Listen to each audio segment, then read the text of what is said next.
Mathis Court with Judge Mathis. Mathis Court is back with the case of Tiffany Carter, suing Astrid Williamson for $210. She called me telling me that she had no place to stay. I know. Why? When the person gets kicked out and they come to you, usually they have a discussion about why it happened. They were having a fight, and he was manipulating her. He was mentally abusing her. No, we're talking about the kick out. Why don't you tell me about it? He kicked you out at some point? Well, we were having an argument about rent. About rent? Yeah. Okay. We shared the rent, but at that point my money was a little bit tight. We had a big argument and he kicked me out.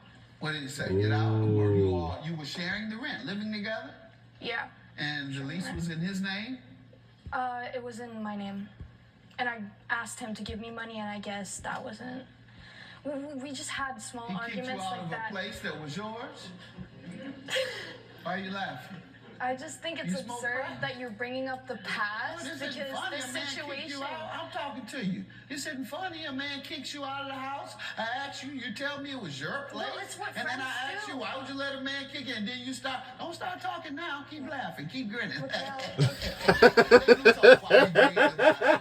it's funny. You let a man who's your apartment kick you out. And you don't go to the police or anybody. You show up on her steps, and clearly it doesn't sound like you gave her a thorough understanding of what happened. She can't even tell me what happened. I don't want her to know all of my business. Right, well, why you show up at her door then? You should have showed up at somebody else's door. Don't come showing up at the door and you don't want to tell me what happened to you. Got your bags in your hand. Why are you here? Oh, just visiting. Oh, no, you're not. 3 in the morning. I got my man in here. You ain't visiting me at 3 in the morning. Wherever you come He is off. Unless you say, my man kicked me out. And if she knows you well enough, she knows that it's in your name. She might say, hey, isn't it in your name? And you say, yeah. She say, no. Let's call the police. He can't kick you out of your own property. So that's what. Yeah, I didn't know that the lease was on her name. She just told me that she was arguing with her boyfriend and that he kicked her out. But there And now has she been. thinks it's funny. She can't stop grinning about it, laughing about it. How you do it? How you do it? Yeah, he kicked me out, yeah. I think her ex-boyfriend, I don't know what that guy is doing to her. So clearly it's having an effect on her mentally. Oh, She's okay. not Oh, yeah, that's what she said. Well, I could've been Mental able to do illness. that, She says so. she believes he may have caused you mental illness. So I'm sorry. Let me get to specific things you're suing about. Why the ride share? Yes, so after circling the club a few times in rideshare to try to see if she was hovering around, if someone had taken her, because at this point, we're thinking the worst. We have come to the conclusion that she was talking to her ex and that she might be at his house. He lives... Same guy that kicked her out. Yes, Your Honor. And he lives about an hour away. And so we take that hour ride. We're calling her all along the while. We're wondering where she is, straight to voicemail. Her phone was off. Yes. Where was she living?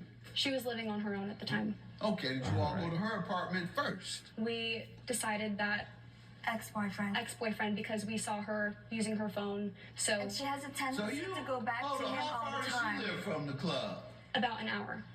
So both the boyfriend lived an hour and she lived an hour? Yes. All right. Did you ever go by her place? Yes. So we decided to go to her house. That was another ride. And it started stacking up in prices. And once we got to her place, again, no response. And once it was morning around 9 a.m., we got a call from her father saying that she was at her ex's. Yes. I know that's y'all deal. That's why y'all want to sue her. Y'all want to determine who she sees. And you went right to his house to make sure she ain't with this man. And so how does she owe you? What did she do to you? What did she do to you to hurt We you? had asked her to chip in a third for the shares, and she said... Why would she have to pay any of your fees?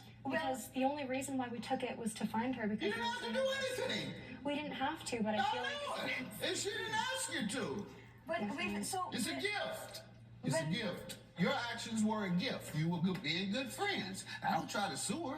Either you want to be a good friend or you don't. When you're sure you don't want to be a good friend. When you go look for and you eat that $200, then you're a good friend. Now, which one you want to be? You want to be a good friend? Eat the 200. If you don't, then sue her. You want to drop your case? No, Your Honor. Not so good of friends after all. Your claim is dismissed. She had no contract, no agreement, no reason to pay you anything. She didn't ask you for anything. She didn't ask you to do anything. She wants to run off and don't want you all to know her business. That's what was going on there. She didn't want you to tell her, no, don't go and see your ex. So she wasn't going to tell you her business. Because why? She knew exactly. You all you probably would have followed her, let alone go to his house after you didn't see her. This is all about her boyfriend. And so your claim is dismissed. Have a good day. Oh, no. Judge Mathis has ruled in favor of the defendant. Dismissed. Wow. We cared about you so much, and when we called you on the phone the next But day, this is what I'm saying. You guys never actually supported my choices. we support you. It's $200. Yes, You don't have to take $200 to court. Oh, wow. I was on a video call with someone from